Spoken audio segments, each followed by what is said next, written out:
pessoal, boa noite. Nós vamos continuar a nossa live de sempre. Agora, hoje nós vamos tratar da importância do pré-natal, do primeiro trimestre do pré-natal. Como eu falei para vocês, na semana passada nós falamos do pré-natal em geral. E que eu disse que eu ia falar do primeiro trimestre do pré-natal, do segundo trimestre do pré-natal e do terceiro trimestre do pré-natal. Hoje eu falo do primeiro trimestre e na semana que vem nós vamos intercalar com outro tema de saúde. Quem tiver ideia pode solicitar, mandar para mim, que aí eu anuncio. Eu agora vou começar a anunciar com antecedência, só que como essa live sou eu que faço, às vezes eu perco o tempo de falar uma coisa ou falar outra, mas vocês estão vendo, quem está me mandando inbox, perguntas, sugestões, nós estamos dialogando. Inclusive, recentemente, teve uma pessoa, que eu não vou dizer o nome, que foi lá no posto que eu trabalho para conversar sobre um assunto de saúde que ela estava vivendo. Vamos para o pré-natal no primeiro trimestre. Então, eu vou fazer uma fala agora, que não é uma simples expressão de efeito, assim, não é uma simples frase de efeito. Eu acho mesmo uma forma da mãe dedicar amor para um filho que está sendo gerado, que está se desenvolvendo dentro da sua barriga, é um ser dentro de você, mãe, ou de alguém que você conheça que esteja grávida. Uma forma de manifestação de amor é fazer o pré-natal. Vocês não têm noção de como o pré-natal é importante e eu, como médico, já estou insistindo nesse tema há um certo tempo, porque isso é extremamente importante. É totalmente diferente o andamento de uma gravidez sem o pré-natal e o andamento de uma gravidez com o pré-natal. Eu não quero falar isso para deixar pessoas com dor de consciência que não fizeram o pré-natal, certo? Aí já passou, é página virada. Vamos tratar agora desse assunto. Mas no primeiro trimestre do pré-natal é aquele momento vital, crucial da gravidez. É o momento mais importante, porque é nesse momento que tem a maior perda fetal. É nesse momento que a criança pode ser mais agredida por qualquer uma das doenças. Por exemplo, se a mãe pega um Zika vírus, no terceiro trimestre tem um efeito, no primeiro trimestre tem outro. Se a mãe tem uma doença crônica, uma hipertensão, por exemplo, tem um efeito no primeiro trimestre, no terceiro, no segundo trimestre tem outro. Não a hipertensão adquirida, mas se ela tem uma doença crônica, a hipertensão e outras. Então, é o primeiro trimestre a parte mais nervosa, mais preocupante e que tem que se dedicar mais cuidado. O bebê, quando você engravida, são duas células. E essas células são dois gametas, digamos assim, são duas células, o óvulo e o espermatozoide, eles se encontram no terço médio da trompa. Se você pegar a trompa e dividir em três, na metade da trompa. Lá eles se encontram e aí começa a gravidez. Ao chegar no útero, ele cai na cavidade uterina, tem uma enzima que perfura o endométrio e ali o ovo, já a junção do óvulo e do espermatozoide, o bebê começa a crescer. Com 4 semanas, é um grão de arroz, é do tamanho de um grão de arroz. Com 8 semanas, pesa 7 gramas, é como se fosse um caroço de ervilha. Já no final do terceiro trimestre, o bebê já tem olho, já tem pálpebra, já tem o cérebro começando a funcionar. E no final do terceiro trimestre, no início do quarto, você já pode ouvir o coração do bebê batendo. Então já é quase uma criança. Então é neste momento que acontecem os maiores problemas. E é aí que você tem que tomar as principais medidas. Todas as mulheres que estão grávidas têm que fazer pré-natal, pelo menos uma consulta por mês. Se o pré-natal é de risco, vai ter mais de uma consulta. Se o pré-natal é um pré-natal normal, sem risco, aí vai ser as consultas de rotina. Outra coisa, nesse primeiro trimestre, tem uma série de condições que a mulher sente desconforto, porque o organismo vai se acostumando à situação da gravidez, porque o organismo não tinha gravidez. Então, o organismo feminino ele vai se acostumando à gravidez. Então, é normal a mulher querer urinar mais, porque o útero vai crescendo, ele vai mudando de posição, vai pressionando a bexiga, então toda hora você tem vontade de fazer xixi, toda hora tem vontade de ir no banheiro. Isso é normal. Não é normal sangrar, não é normal sentir dor, não é normal sentir cólica forte, não é normal ter corrimento com cheiro muito forte. Qualquer situação dessa tem que procurar imediatamente o médico. Então, dito isso, nós vamos para as perguntas principais. Se as perguntas não responderem as questões principais, eu vou complementar e nós vamos encerrar a live. Tá todo mundo me criticando que eu demoro mais de 30 minutos na live. Uma ou outra pessoa disse que eu devo demorar, mas eu estou convencido que a gente tem que fazer mais rápido. Eu vou pegar aqui as perguntas principais que me chegaram e quero agradecer a várias pessoas aí que estão nos assistindo. Estou vendo aqui o nome do companheiro Veríssimo, lá de Osasco. E, bem, eu citei o nome, mas eu não vou citar todas. Tem a Luzinete Reis também, que eu não sei de que lugar é, e outras pessoas. Então, muito obrigado a todos que já estão no ar, estão assistindo. Eu vou para a primeira pergunta. Olha, não apareceu aqui, eu tinha visto nas perguntas que foram me feitas, eu não anotei, mas eu vou incluir uma quarta pergunta. Quais são os principais exames a serem feitos no pré-natal? Isso aí foi uma pergunta que várias pessoas fizeram, não incluí porque eu tinha decidido abrir falando desses assuntos dos principais exames. Então vamos pegar o primeiro exame. Tem que ir no médico e é uma consulta médica geral feita pelo ginecologista.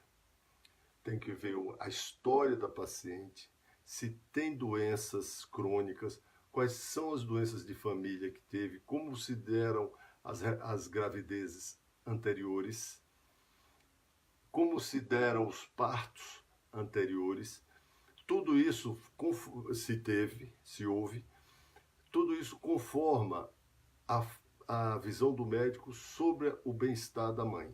Então, a mulher tem que estar preparada para essa nova gravidez. E essa é uma das funções do pré-natal. Então, esta história já diz muito, porque digamos que uma mulher tenha sífilis e ela chega já dizendo que teve um diagnóstico de sífilis. Tem que tratar ali porque pode passar para o bebê. Pode levar, inclusive, ao aborto.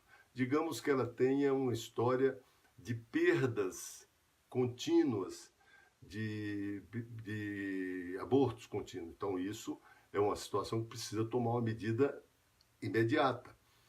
Então, quais são antes dos exames? Então, é o exame clínico geral que o médico vai fazer.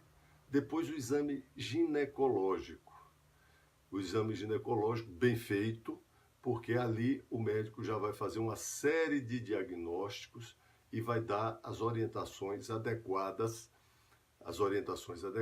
para esta mãe.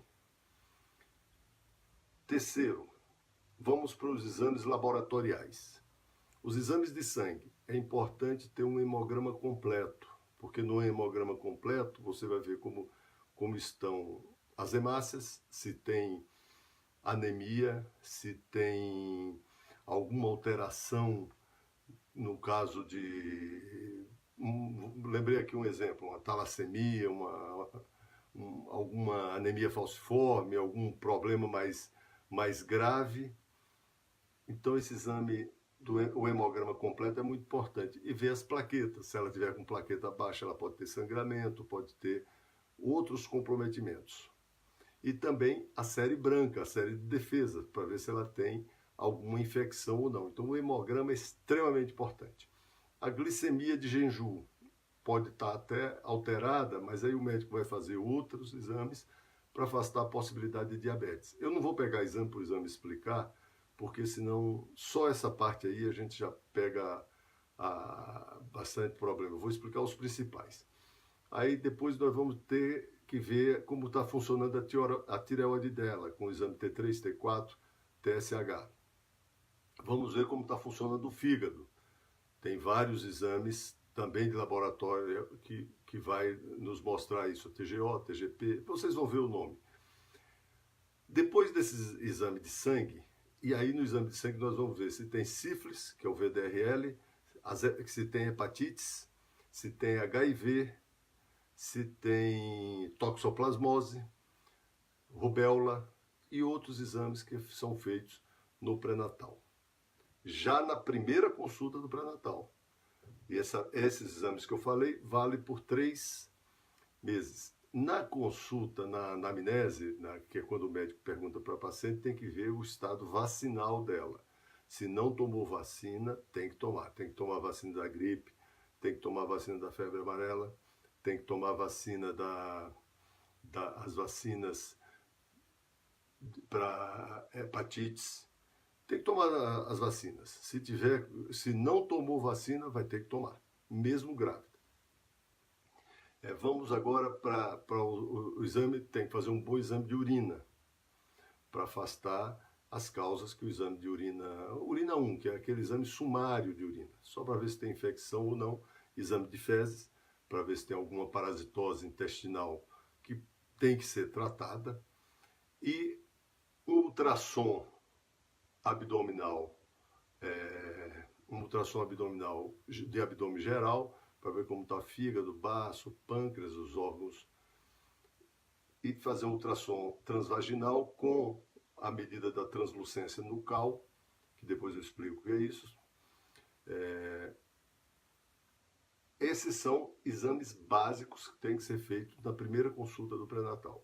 Por aí vocês já viram que são exames muito importantes e que já justificaria o pré-natal. Mas a anamnese, o exame físico geral, para ver se não tem alguma doença, o exame ginecológico, os exames laboratoriais já justificam a necessidade do pré-natal começar o quanto antes possível. Então, quando a mulher descobrir que está grávida, tem que fazer o pré-natal, porque o pré-natal pode salvar essa criança se tiver em risco, ou pode criar as condições para ter um excelente período gestacional. Dito isso, vamos para a segunda pergunta.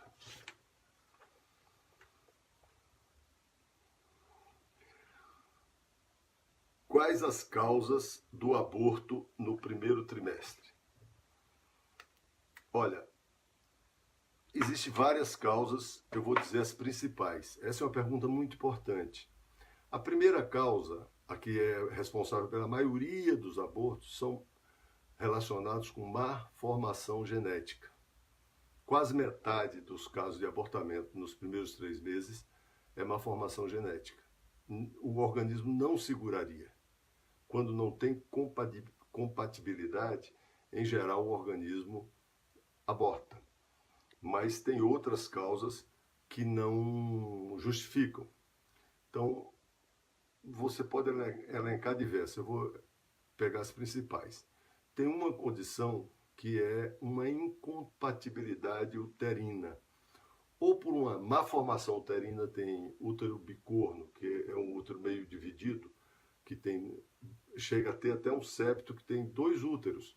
Então isso leva a um abortamento e outras alterações. Até um mioma importante, a depender da anidação, a anidação é onde o ovo se implantou, pode levar a um abortamento. Se ali tiver um mioma ou se tiver muito pólipo, isso pode levar, mas eu diria assim, as alterações uterinas, que é tanto alterações congênitas, como o útero bicorno, ou uma incompetência istmo-cervical. O istmo-cervical é no colo uterino, ele fica flácido, e aí o bebê vai crescendo e sai. Às vezes Só uma sutura em volta, chama cerclagem, segura, mas cada situação é uma situação, o médico é que tem que ver. Outra questão, doenças sexualmente transmissíveis, pode levar a abortamentos. Uma clamídia, trachomatis, eu não vou explicar o que é cada coisa dessa, senão a gente se perde. Uma clamídia, sífilis, outras doenças sexualmente transmissíveis podem levar a abortamento. Trauma, tem que ter muito cuidado. Excesso de bebida alcoólica e excesso de cigarro. Em geral, essas situações não levam ao abortamento, mas levam ao sofrimento fetal permanente, com falta de crescimento do bebê, com várias alterações do bebê. Então, não pode nem beber, nem fumar durante a gravidez. Mas o excesso pode até levar. Tem pessoas que descrevem que até o excesso de cafeína pode levar, mas aí já é um certo exagero, mas as pessoas não devem também abusar do café. Mas pode tomar seu café tranquilo estando grávida. O médico vai te orientar direitinho. Doenças crônicas podem levar ao abortamento, como diabetes, se não tratada, hipertensão, se não tratada. Mas se estiver controlada, pode levar a gravidez até o fim. Enfim, um conjunto de alterações e de doenças podem levar a um abortamento. Essas são as principais. Certo? Vamos para outra pergunta. Tem outras causas, mas essas que eu falei são as principais. Tem outras importantes também, mas depois eu posso responder em box se alguém tiver interessado com mais detalhes. Qual o tratamento para o aborto no primeiro trimestre? Bem, vamos nos entender. O aborto tem o tratamento para concluir. O aborto tem a seguinte situação. Você tem um aborto, eu vou falar genericamente, tá? Você tem um aborto completo, tem um abortamento incompleto e tem o risco do aborto, que não é aborto. Então, digamos que uma pessoa está tendo um sangramento, há uma coisa que é muito importante, o ultrassom. O ultrassom. No ultrassom transvaginal ou no ultrassom do baixo ventre, você pode ver se a gravidez é gemelar, ou trigemelar, e também você vê o local que teve a anidação, a implantação do ovo. Não é a placenta ainda, porque a placenta só vai aparecer um pouco depois, não vai aparecer no primeiro trimestre. A não ser no final do primeiro trimestre, você já percebe no ultrassom. Mas o sexo você não percebe no ultrassom no primeiro trimestre. Você já vai perceber com 20 semanas, que já estamos aí no início do segundo trimestre. Mas o ultrassom é muito importante para esses casos de sangramento, que é uma ameaça de aborto, um risco de aborto. Esse tem tratamento. A depender da situação, tem várias coisas. Por exemplo, uma das causas de aborto que eu não falei é quando a mulher não está produzindo de forma adequada a progesterona.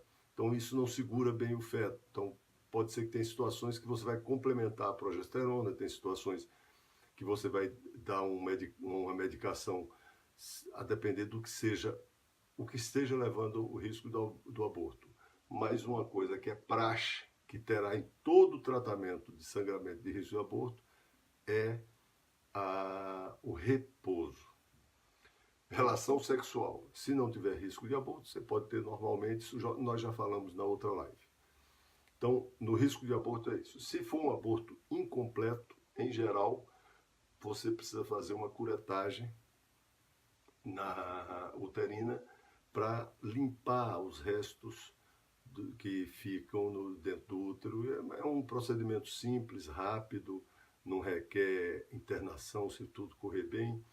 Pode fazer ir para casa no mesmo dia, a depender da conduta médica, mas é um processo rápido, relativamente seguro, anestesia também relativamente segura, certo? E no caso do aborto completo, aí já está feito. Aborto completo, não está sangrando mais, aguarda só mais um tempo, pode ser que tome medicação ou não, depende da conduta do médico na hora, mas está resolvido o problema, o organismo resolveu o problema.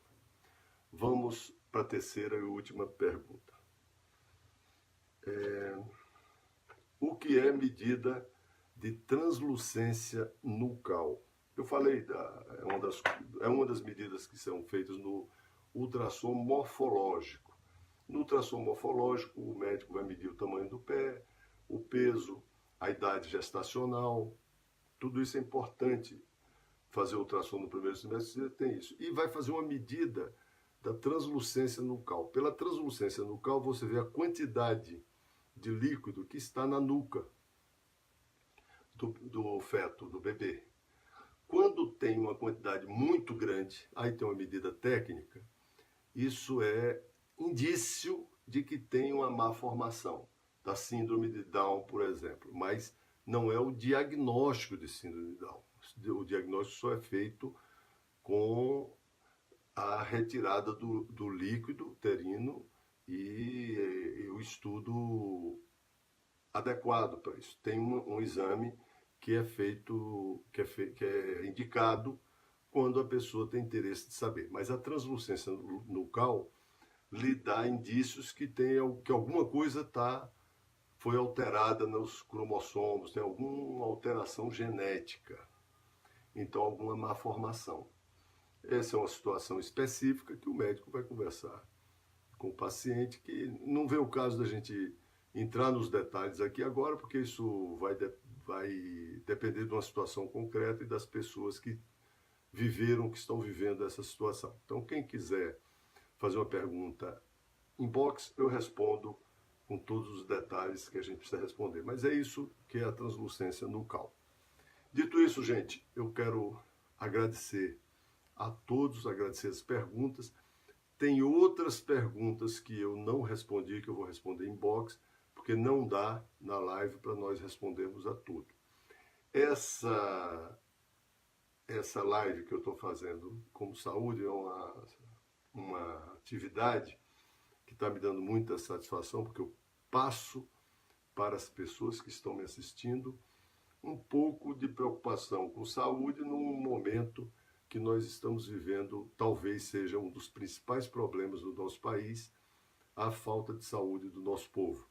Ninguém vai resolver saúde só com médico, com medicação e atenção primária ou secundária ou preventiva. Saúde significa ter bem-estar físico, psicológico, emprego, boa situação, desenvolvimento do país, o povo vivendo bem, mas tem um aspecto especial que os médicos podem fazer. E quanto mais informação você tenha sobre saúde, melhor para a nossa saúde, melhor para a população. Então, esse é o objetivo da minha live. Nós vamos, em breve, eu falei que ia fazer uma página, eu estou evoluindo, talvez eu faça um site só sobre saúde para a gente. E aí vou trazer outros colegas, já estou conversando com vários médicos, que eu acho que nós médicos podemos passar para a população um pouco do conhecimento que nós tivemos nos longos anos do estudo e da prática da medicina. Então, boa noite a todos, muito obrigado e até quarta-feira que vem, às 19h30. Um abraço.